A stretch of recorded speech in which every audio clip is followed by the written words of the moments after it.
Before starting the video, don't forget to subscribe to the channel.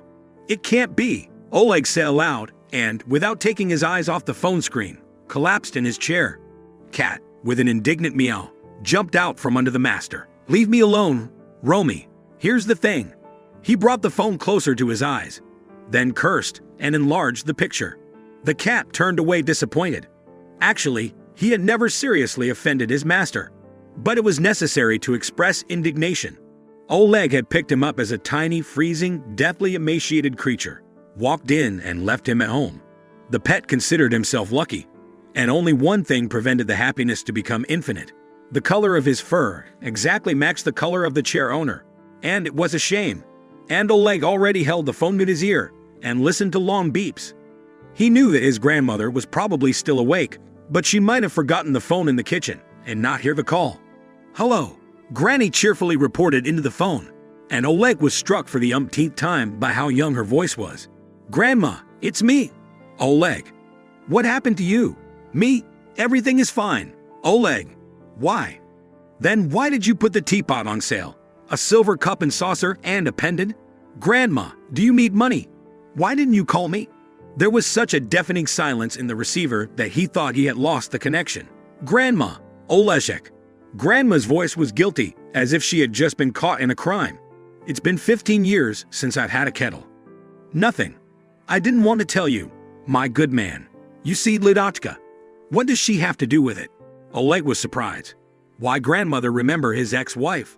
The day that Lidochka left you, she and Marussia came to me to say goodbye. She said a lot of unpleasant things about you, Olegka, and don't ask me to remember what they were. I didn't even care. You know, parting is never easy, especially for women. But after she left, all that stuff was gone. And you didn't say anything. Why, Grandma? Because, she sighed, you were already hurting. Why add fuel to the fire? After all, they're just trinkets. Maybe Lidochka needs them more. Trinkets, says the woman who lives on a pension on which it is impossible to survive. Oleg and his brother took turns visiting Grandma once a week, bringing her huge bags of groceries. But apparently generosity of soul has nothing to do with money. "You're a saint, Granny," he said affectionately. "Well, go to bed. I'll call you tomorrow."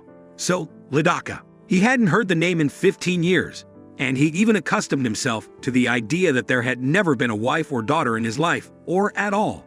It was all a dream of the 20-year-old brat he had once been. They married early. They had hardly waited till they were 18, though had they? The question is debatable. By her parents' wedding day, Marussia was already actively pushing in her mother's belly, and 2 months later she even begged to be born. Marussia. Oleg grimaced, as if from a sharp pain. His daughter, his sweet cheeks, light as linen, curls, bottomless eyes. He had never seen such eyes in anyone else's life. Never. The warmth of her body as she fell asleep right in Daddy's lap. Marussia was still in diapers, and Oleg was already dreaming of how she would grow up. And then they would definitely go for walks in the park. She would squeal with joy when she saw the live ponies, ride all the rides, and then he would buy her ice cream and a milkshake. With these memories, a wave of searing resentment against his wife rose and flooded his soul again.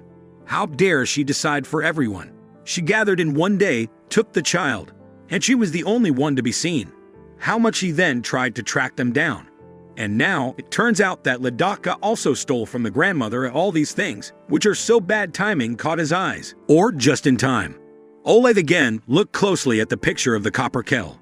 It was old, 100 years old, no less. His grandmother said that it was as old as the revolution. On holidays, Grandma used to clean it, so it started to shine, and it would be as good as new, if not for these 2 noticeable scratches on the convex side and the wide handle. No, this is not just some similar crockery. This is the kettle. Grandma's. Right to cellar. This tab glowed blue at the very end of the description of the utensils. Oleg quickly typed a short message.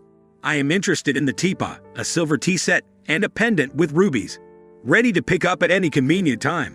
The reply came instantly. "Meet me tomorrow evening at 6 o'clock at the delicatessen. Regards, Lydia." Lydia. The cat jumped into his master's lap and rubbed his head affectionately on his sleeve. He must be tired of being offended. "See, the thing is," Oleg muttered and scratched behind the ear pad, I would only see Marusha. How is she? And buy things back. Let grandmother rejoice. What do you think, Romey? The cat snorted and curled up into a cozy ball. Actually, his name was Romeo, but for some reason the owner often replaced his romantic name with the vulgar Romeo. They are strange people. Lida he noticed from afar. She quickly ran across the road from the bus stop and hurried to the cafe. She looked fine. A slender figure, fashionable haircut, and the same girlish lightness in her movements. Such women always have an army of admirers, and it is not surprising. She entered the hall and looked around. She was clearly here for the first time. She wondered why she had chosen an unfamiliar place to meet a customer. Oleg stood up and waved at her from his seat. Lydia, I'm here. Somehow I couldn't call her Lydia. She may have been his wife. But when was that? Oleg, is that you? Have you been tracking us? If I was looking to meet you then. Calm down, he smiled. No one was stalking anyone. It was pure chance. And I really want to buy from you. But first tell me, how is Marusha? At the mention of her daughter, Lydia's smile brightened and she relaxed a little. She's all grown up now. She turned 14.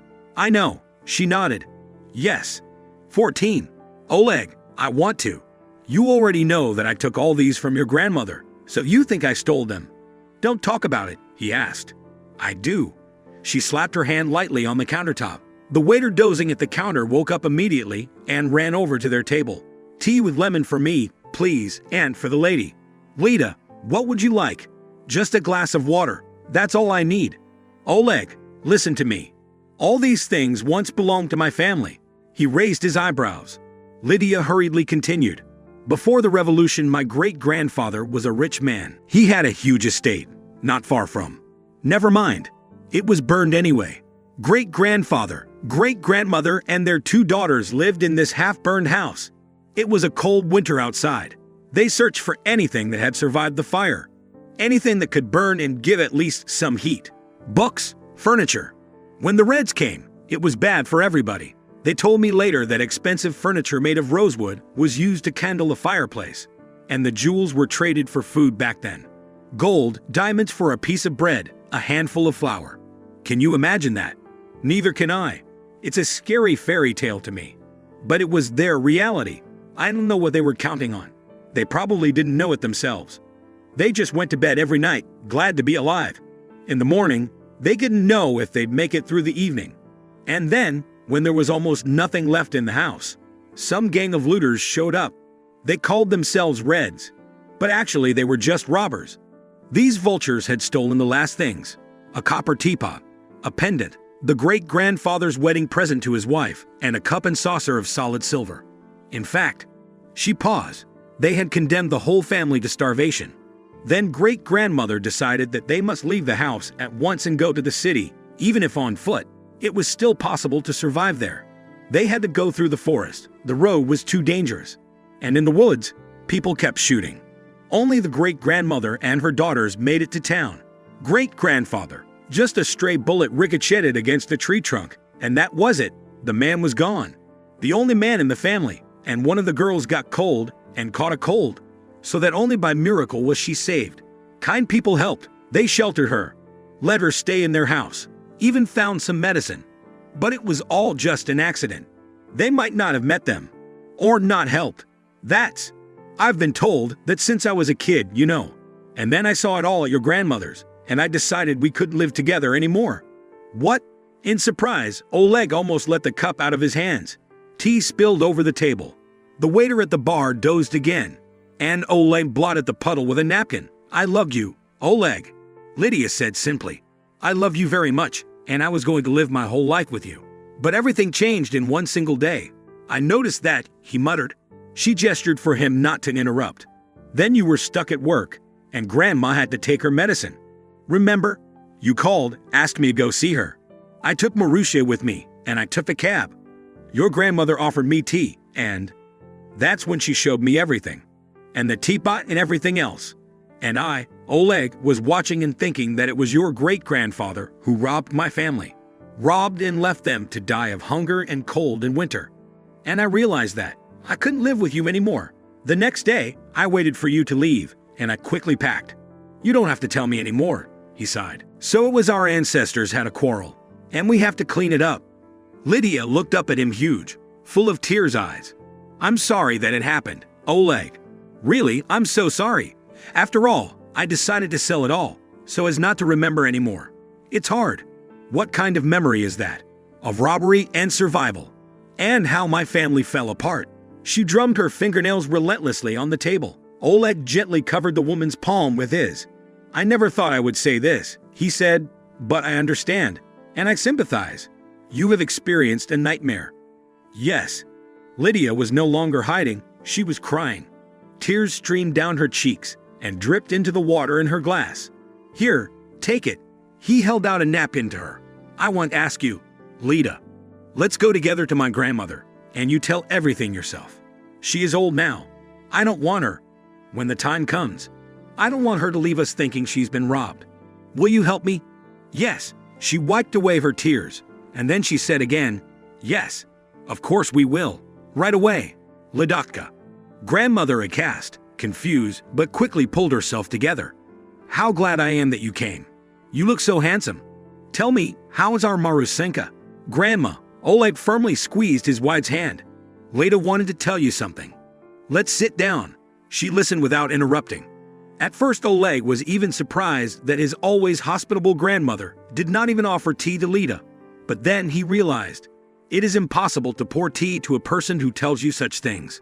Lida had already finished her story, and she had tears in her eyes again. Grandmother stroked her on the shoulder.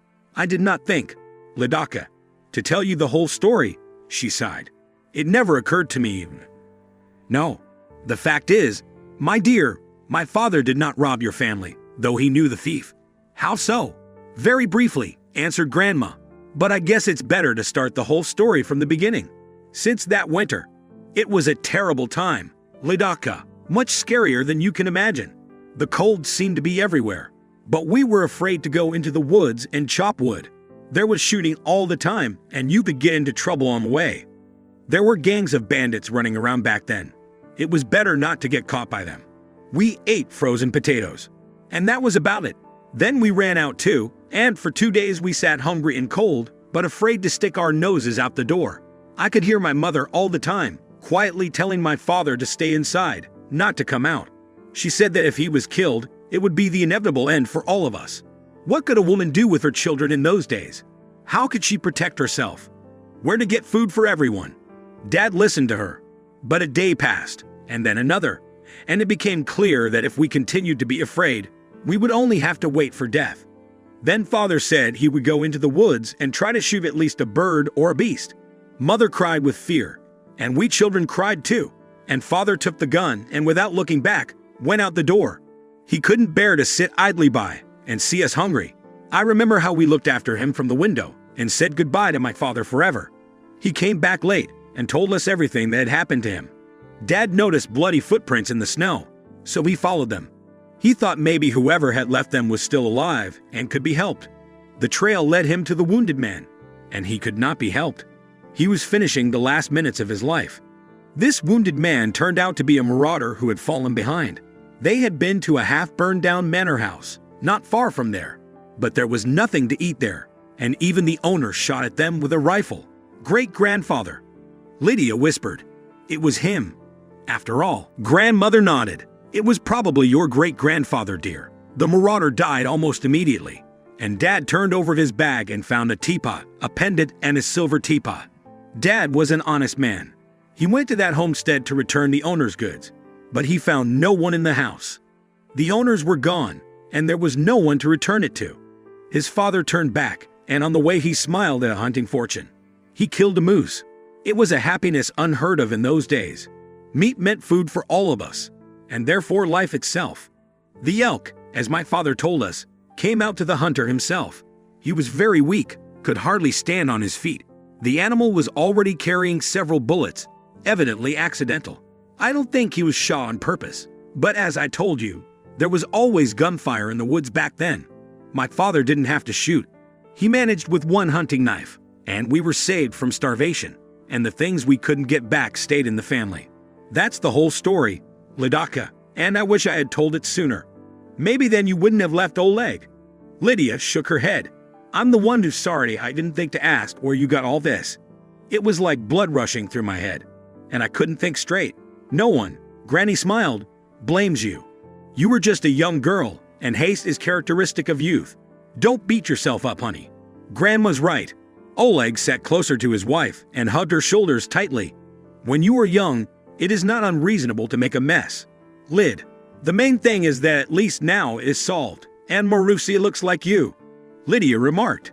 Just like you adores all sorts of antique things, she has such half a room.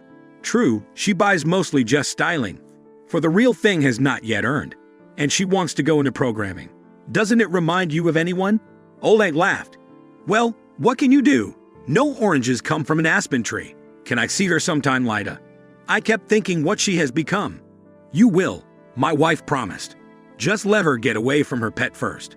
Can you imagine? She brought a cat into the house. Flea-ridden, skinny.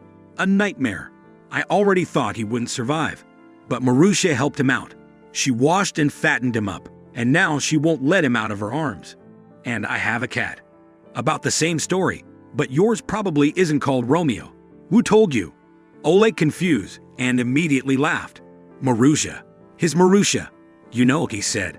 I so wanted to walk with her, to ride on the carousel, to eat ice cream. Lydia took her husband under her arm. It's not too late now, she smiled. If you knew how much she loves it. The evening sky was getting darker, and here and there the bright summer stars lit up in it. Lyda, Oleg dared to ask. Tell me, do you? Does Marussia have a stepfather? No, said his wife carelessly. Yes, and I did not look, you know. Here is our house. Look, she pointed out, over there, our windows on the 4th floor. Maruska is asleep now. The light is off. Lydia turned to face her husband. Thank you for seeing him off. And in general, thank you for everything. I'll call you tomorrow, Oleg suggested, and suddenly felt afraid of her answer. What if she said no? What if she said something like, thanks for everything, but now we better get on with our lives? He almost regretted his question, but Lydia laughed and nodded. I'll see you tomorrow, she whispered, and ran into the entryway.